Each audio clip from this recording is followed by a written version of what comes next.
recommendation systems, how do they work? So the basic idea is if you are looking at an item or you're checking out your shopping cart, something like this can appear frequently bought together, or some kind of recommendation of other items to buy.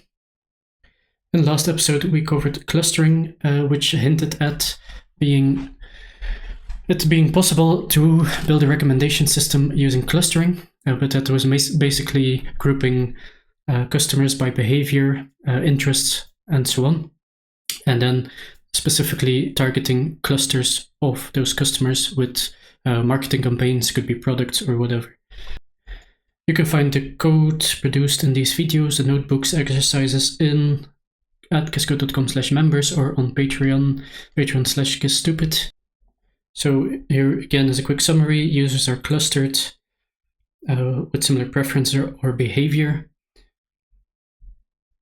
And then you could recommend a certain item to an entire, or category to an entire cluster of customers, or a marketing email campaign or offer or discount or whatever.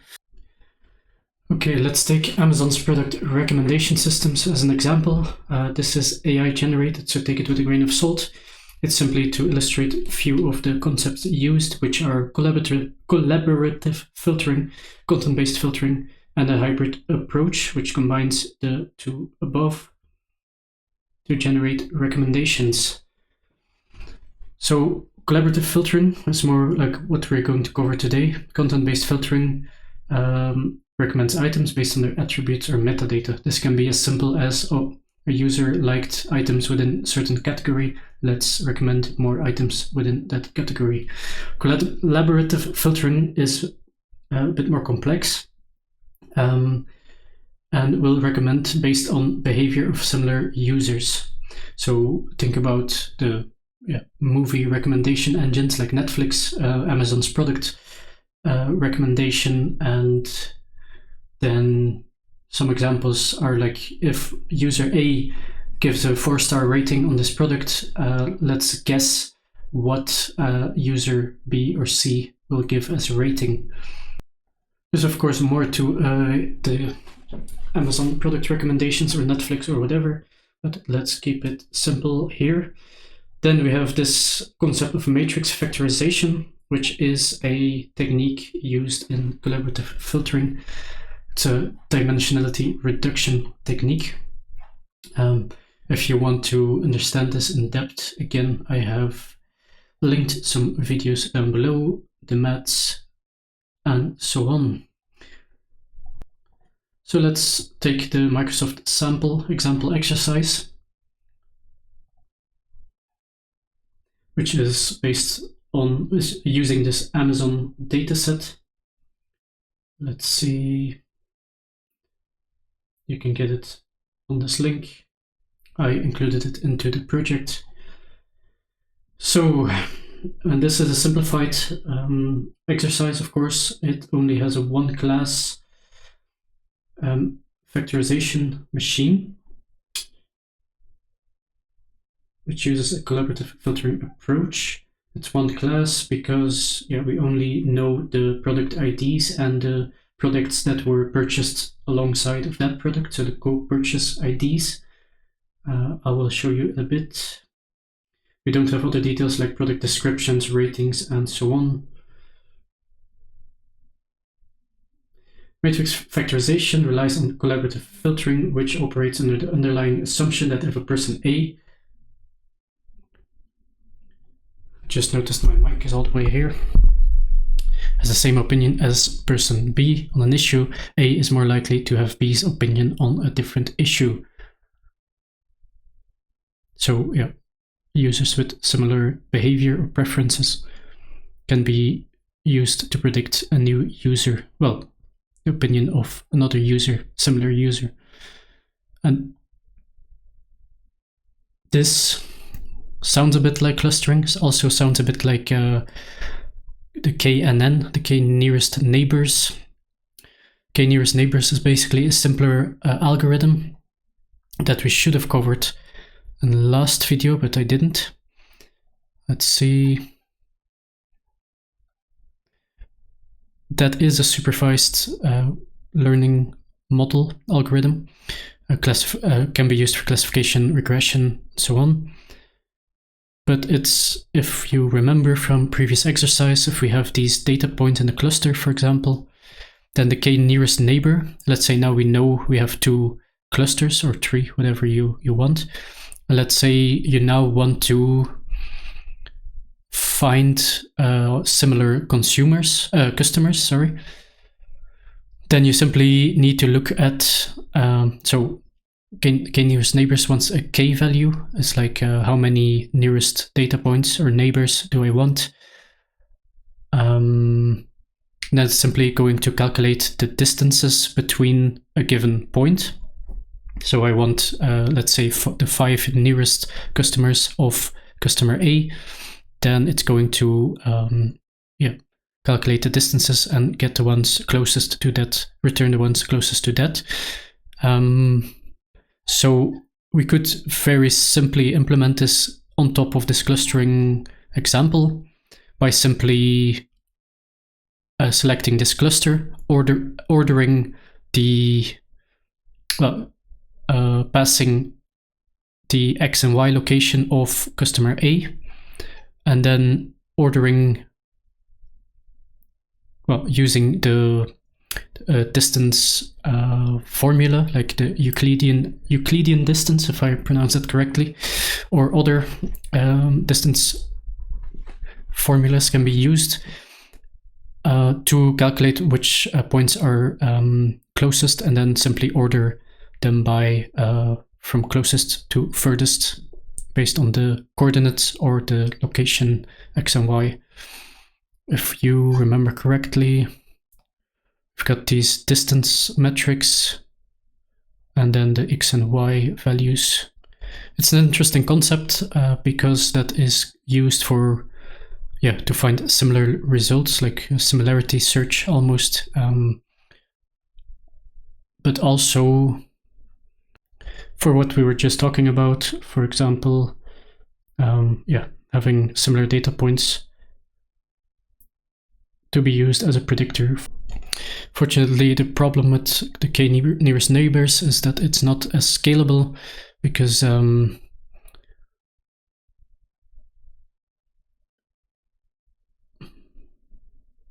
if you have many data points, it's going to compare or calculate against every data point. Anyhow, let's continue with the subject of this video, which is matrix factorization in collaborative filtering and product recommendation. Okay, as usual, we'll be installing our packages. This time we add the recommender as well. Extra package, or visualization with Scotplot, using everything. And then we have the product entry, which just models the input data. This is slightly different than we're used to. It has this key type with count. I will cover that down below. Then product entry normal. This is something I added simply for visualizations because, we'll show that down below. And then the output, modeling the output, which is basically just a score. We're going to give a probability of how good the combination is between the product and the product co-purchase. When there's a high probability, it's going to be a recommended product. If it's a low probability, it's not a good recommendation, or we don't have the data to back it up, at least. Okay, this Amazon dataset used to be TXT. I just simply turned it into a TSV because, we're ITers, but simply to more easily visualize in Visual Studio Code. And then you see product ID and the product co-purchase ID.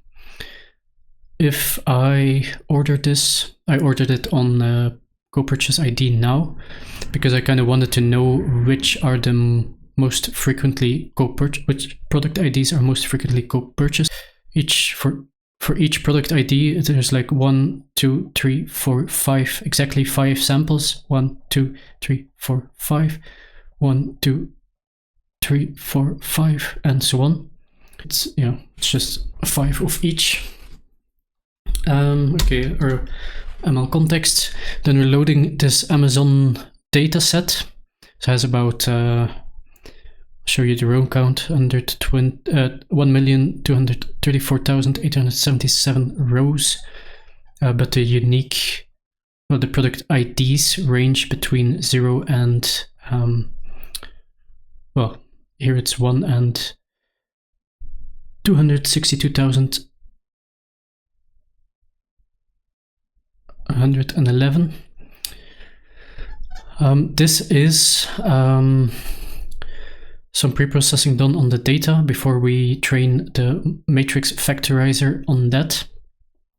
This needs like 2 matrices. To be honest, I'm not quite sure why they load it as a key uint with that range.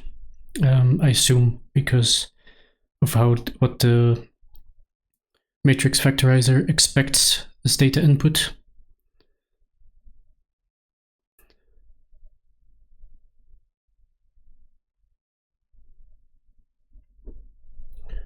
And efficient data loading, apparently.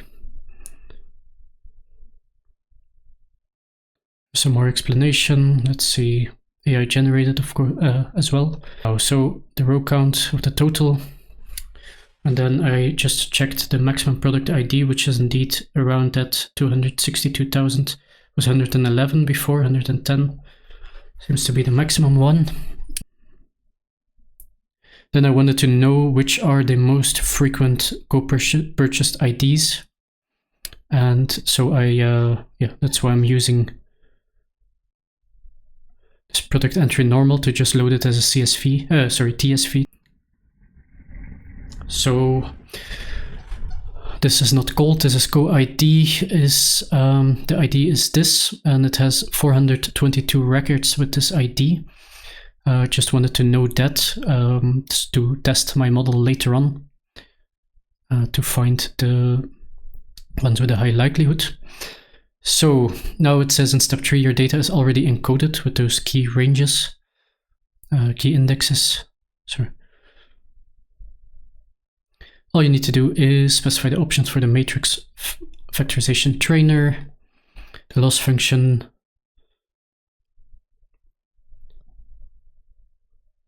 the regularization options.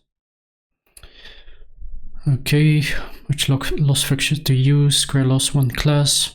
So using only one class. Factorizer. Matrix column index column name, product ID, and matrix row index column name. So we're making these matrices. And then we simply, well, you can read more about those matrices in the above, how matrix factorization works, and in the videos linked below. Where they're making these user item interaction matrix to 2 lower dimensional matrices, one representing users and other representing items, although we're only using one class this time. So it seems to be just one matrix with columns and rows.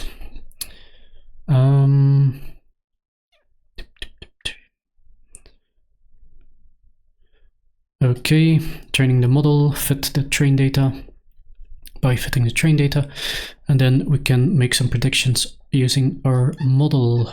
Let's see. So the first one, simply predicting. Let's see, so that most frequent co-purchase product ID that I used here. And then I think I just quickly looked in the data. We're getting a prediction of more than 1, which is not entirely. I would think 1 would be the maximum, between 0 and 1.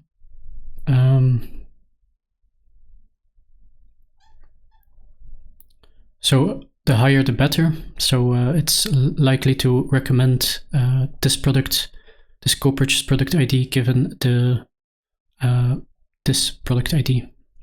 But yeah, I took the most frequent one, so it's gonna have a high likelihood with most products, let's say. Then I just simply did the same, but with some random product IDs just to see. yeah, you can execute this a few times and then you see very low probabilities, prediction scores.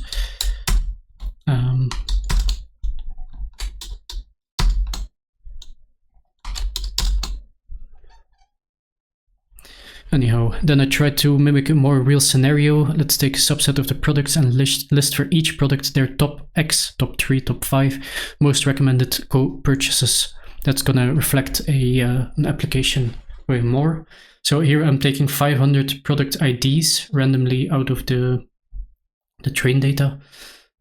Then I'm taking all of the co-purchase IDs, but I'm making them unique, simply to loop over them below. Prediction per product, just a record I made, go ID. Let's see, then we're looping over what did I take, 500 unique product IDs, and then over all of the unique co-purchase IDs. This can take a while, and then for each I want to make a prediction. Then I add all those predictions, so for 500 products and all of the co-purchase IDs, and then I simply order them by descending, so the highest scores first. And then I just take the top 3. So now for each product I have the top 3 most likely combinations between product ID and co-purchase ID. And then I even, of those top 3, I take, well, this is 500 products, and then I only take the products, the top 3 products with best predictions. Let's see, top predictions for product ID, prediction co-purchase ID, and then we'll see the following. So product ID, this 53,331. The production is quite high, almost 1. Co-purchase, when we combine this with this co-purchase ID, this is again, looks like one of the most frequent co-purchase IDs. So we have a high likelihood. And then this is another one. The likelihood is still pretty high. And this one also pretty high, more than 80. You could say from a certain point, I'm not interested to recommend, but if there's only like a probability below 0.8, then we could say just let's not recommend those. And we're doing the same for other. So for a few of those 500 product IDs, have pretty good scores. So this we could turn into a Blazor application, for example, to have a nicer visual. More sample exercises. You can, well, this is similar, the movie recommender, let's say. And then one I'm interested in doing is the ranking web. It's basically if you, let's say you're searching for a product, then which products to show at the top based on keywords or whatever, metadata and so on. So this first link is actually building a Blazor application. This is the end-to-end samples of Microsoft. And then the other one is just similar like we just did with the product recommendations, but then movie recommendations. And then ranking web is also an entire application with Razor, I think. So if we take a look at the movie recommender,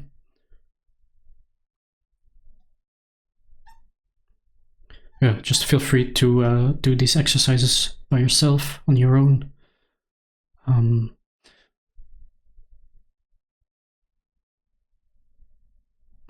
I would love to do the ranking one, maybe as a final video of this series, this machine learning series, because then I kind of it's itching to use AI and machine learning for real data, real use cases, tackle real problems. So this ranking one I might still cover. And then what interests me more is similarity search and named entity recognition.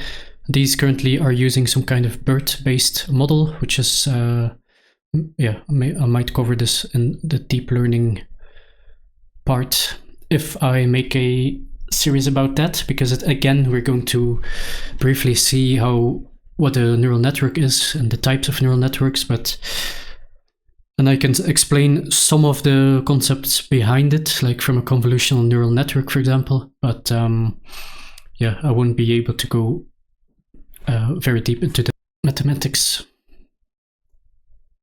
So yeah, the source code, well, the code produced in these notebooks and so on, you can either find on Patreon/GetStupid or on the members only section. After quickly becoming a member, you can go to the post and unlock it